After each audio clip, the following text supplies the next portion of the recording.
Nuestros amigos de Buenas Noticias, de Gran Gozo, de Conociendo el Evangelio y de todos nuestros ministerios, qué bueno que están con nosotros. Estamos muy contentos de reanudar por los temas diferentes del Evangelio. Domingo, Así es. de nuevo, bienvenido. Y la bienvenida la hacemos los dos. Y me parece que bienvenido quiere decir que sea feliz, ¿no? Amén. Ahora, hemos presentado muchos temas Sí. para darle ángulos al Evangelio. Y quisiéramos tocar un tema que es muy amplio, Sí. sin embargo se puede sintetizar para dar a entender el significado que tiene finalmente este tema. Sí. Y es con relación a la obra que Dios llamó a hacer inicialmente con un grupo de hombres en un pueblo que tenía una tribu que se llamaba la tribu de Leví, Sí. los cuales no Sacerdotes. participaron en la adoración de aquel ídolo que se hizo mientras Moisés estaba en la montaña recibiendo los mandamientos de Dios. Y entonces Dios los eligió a ellos. Y así se organizó un ambiente de servicio dentro del santuario que Dios mandó que se hiciera y el trabajo que ellos hacían. Pero entre ellos había uno que se eligió descendiente del hermano de Moisés. Sí. Y entonces ahí viene lo que se llama el sumo sacerdote. A ver, dámele un poquito de sabor a esto para después entrar en unos versículos y terminamos. Bueno, antes que nada también quisiera poner un antecedente acerca del sacerdocio levítico. Y la institución del sacerdocio viene junto con la institución de la ley. Y nada menos el core, la raíz, el eje es el sacerdocio de la ley. Pero antes de esto, fíjate que cuando salieron de Egipto hay algo muy interesante. Viene la salida. Vamos a quitar lo de las plagas en la última plaga. Viene la salida y es lo que se conoce como la Pascua. Porque al momento de salir hubo un evento muy importante que es que pusieran la sangre en el dintel de la puerta. Es decir, acuérdate que el sacerdocio tiene que ir con con la sangre. Va ligado, ¿verdad? Claro. Entonces, resulta que Dios les dice que le iba a instituir con esto una fiesta, que era un recordativo de que Dios había proveído. Claro. Así es que entonces el sacerdocio tiene que ver también con que Dios proveyó para el hombre libertad. Es decir, los liberó de la esclavitud. Y al liberarlos, fíjate qué importante, dije, Y esta fiesta, también de la muerte. y los libró de la muerte, Sí, claro. porque venía el ángel de la Sí. muerte matando al que no El tuviera la ángel de la señal. muerte y también de la misma esclavitud que estaban padeciendo. Y lo otro es liberarlos porque era llevarlos a la famosa tierra prometida, que era una tierra diferente a donde iban a tener una perfecta provisión. Pero había un objetivo, hay un objetivo, y ese objetivo a veces lo perdemos de vista. El sacerdocio tenía un objetivo, el pueblo tenía un objetivo, la fiesta de la Pascua tenía un objetivo, que era recordarles lo que Dios se había hecho por ellos. Pero ¿qué fue lo que liberación. La liberación. Pero El ¿qué éxodo, ¿qué la fue lo que salida. hicieron? La adoraron a la fiesta, como adoraron al día de sábado, Wow. como adoraron al sacerdocio y al templo. Así es que entonces tenemos que ponerlo como antecedente para llevarlo a lo que quiso decir el autor de Hebreos, o Pablo, ¿verdad? Que había que entender, y les explica, Hebreos explica el sacerdocio del templo, el capítulo 9, y luego vuelve a tomar el sacerdocio de Cristo y llega a una finalidad. Entonces, es bueno pues entender que de esa tribu se hicieron sacerdotes que tenían un llamado, inclusive decía de por vida, y se decía también que para siempre. Esta palabra está ahí, para siempre. Es decir, se les dio a los israelitas porque Dios tenía entonces un propósito para el pueblo, que era decirles de esa liberación, decir acerca de la tierra prometida, hablar acerca de lo que Dios proveía, por ejemplo, en el templo, pero ¿qué adoraron a ellos? Adoraron la fiesta, adoraron el templo, adoraron el sábado, pero no al Señor del sábado. No, y tuvieron a los líderes sacerdotes como la máxima autoridad para decidir cosas y siempre se consultaba con ellos. En Exactamente. el tiempo de Caifás, y te acuerdas que eran el sumo sacerdote para... Pues era la suma autoridad porque aunque ya no había una teocracia, pero había una sacerdocracia, ¿verdad? O sea, El Sí. sumo sacerdote era el que regía la parte de todo lo que correspondía a las normas del pueblo. ¿Por qué? Porque la otra la ejercía en este caso el país dominante, en el caso cuando viene Cristo, Roma. Pero entonces ellos eran el sumo sacerdote, y los sacerdotes representaban pues las autoridades. Y el Sí. templo representaba el Señor. Eran como mediadores, Pero sacerdotes mediadores, exactamente. ¿verdad? Porque ellos estaban ahí para ayudar al pueblo y Dios le decía a los profetas y ellos actuaban en el santuario, en los sacrificios que tenían que ver con Jesús en muchas formas, ¿no? Porque si tocamos cada punto teníamos que estar aquí Sí.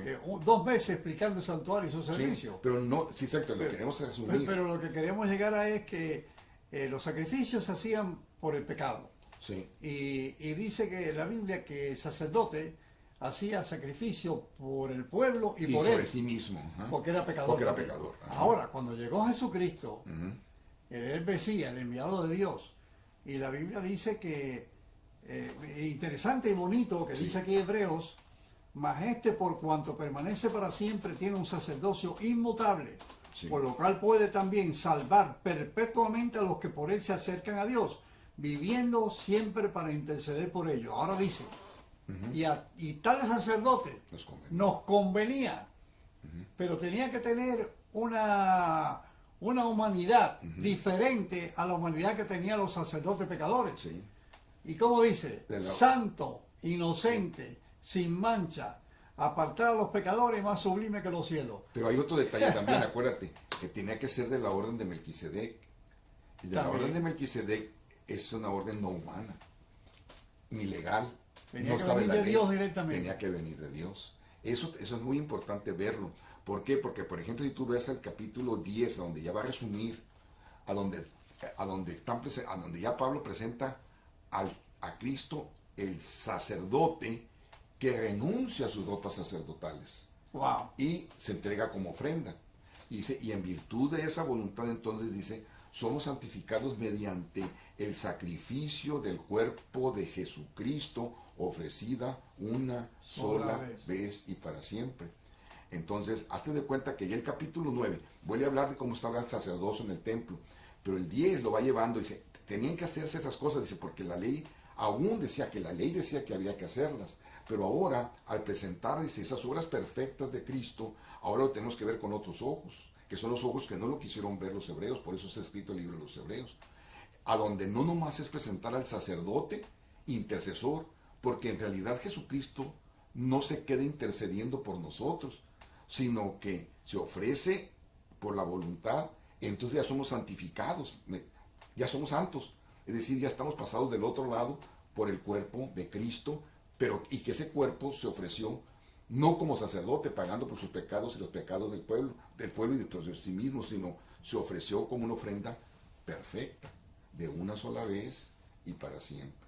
Y lo interesante, para recalcarlo con más énfasis en este proceso Sí. sacerdotal terrenal, los sacerdotes no oían confesión. No. La confesión la oía el corderito que iba a morir. Sobre él decía, mira, yo hice esto, y te mato, pácata. Porque se mataba, esa era la muerte que le correspondía al pecador. Claro, por eso en este caso no se puede oír confesión, porque tiene que morir el que oye. Y Jesús, Jesús fue el cordero que oyó. Que libraba de la Oye, contaminación de qué esos tremendo, pecados brother. que se depositaban en la cortina, ¿te acuerdas? Se depositaba la cortina del pecador que estaba representado por el corderito que moría, y eso lo perdieron de vista. El corderito que mordía representaba no a Cristo, el corderito que mordía representaba al pecador, porque iba y contaminaba la sangre, la cortina del templo.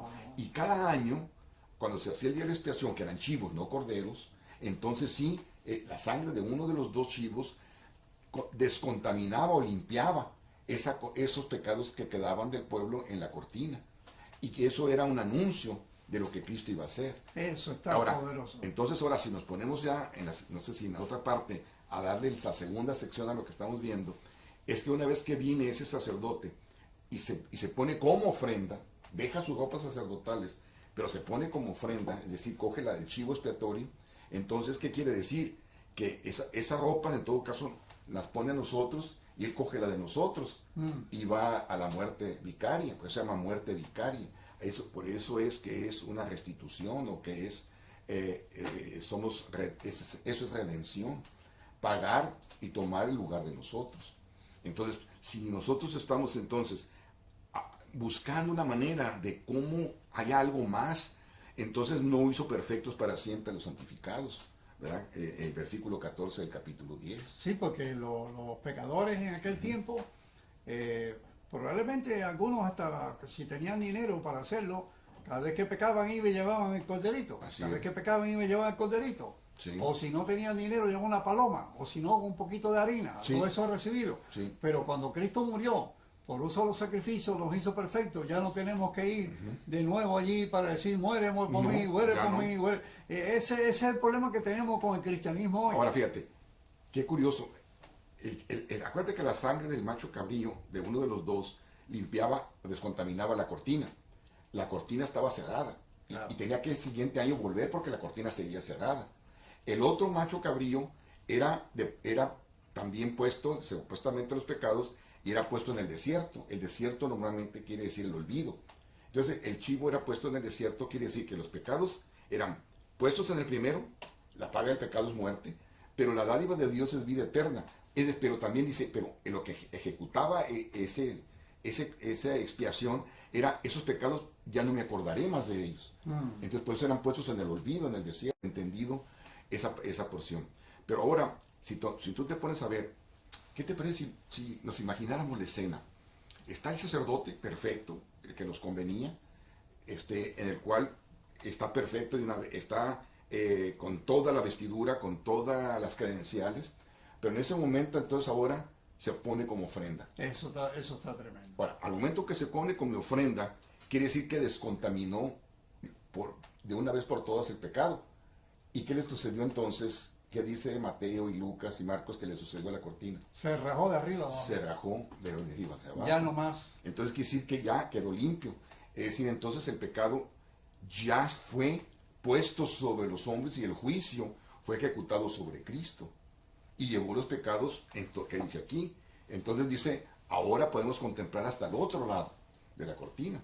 O Pablo decía, si nosotros creemos y quisiéramos volver a reconstruir eso, es como que volviéramos al antiguo pacto, a donde el antiguo pacto tenían que ofrecerse sacrificios, entonces haríamos inmunda la sangre de Cristo. Bueno, ese es el problema que hay, tristemente, que ligan el antiguo pacto con el nuevo. Y esa mezcla no se puede hacer, porque tú no puedes poner algo que ya envejeció y dejó de ser, con algo que es lo que real ahora es, el nuevo pacto. Exactamente. Que se confirmó con la muerte de Jesús. Dice el versículo 17, y después añade, dice, y no me acordaré más de sus pecados y sus maldades, porque estos ya han sido perdonados, y ya no hace falta ese sacrificio, y ¡boom! Se rompió la cortina. Wow, eso cuando dijo consumado. Consumado es. Tetelestai, dice Juan, ¿verdad? Oye, bueno, de gloria a Dios. Exactamente. Alabamos a Jesús. Bueno, pues entonces la próxima. Hasta aquí vamos a dejar esta parte, ¿verdad?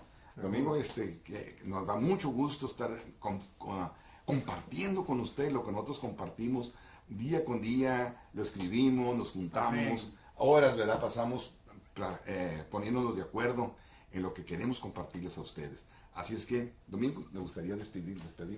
Señor, en esta hora te damos gracias por lo que hizo nuestro Señor Jesús, tu Hijo amado, y que Él ahora sigue allí en aquel lugar del santuario celestial contigo. Ahora es una sola cosa, Dios a favor de nosotros para siempre. Bendice el que oyó, en el nombre de Jesús. Amén y amén. Bien, qué bueno que han estado con nosotros. ¿Y qué les parece si nos despedimos con el versículo 22? Bueno, acércate con un corazón sincero y con la plena seguridad que te da la fe.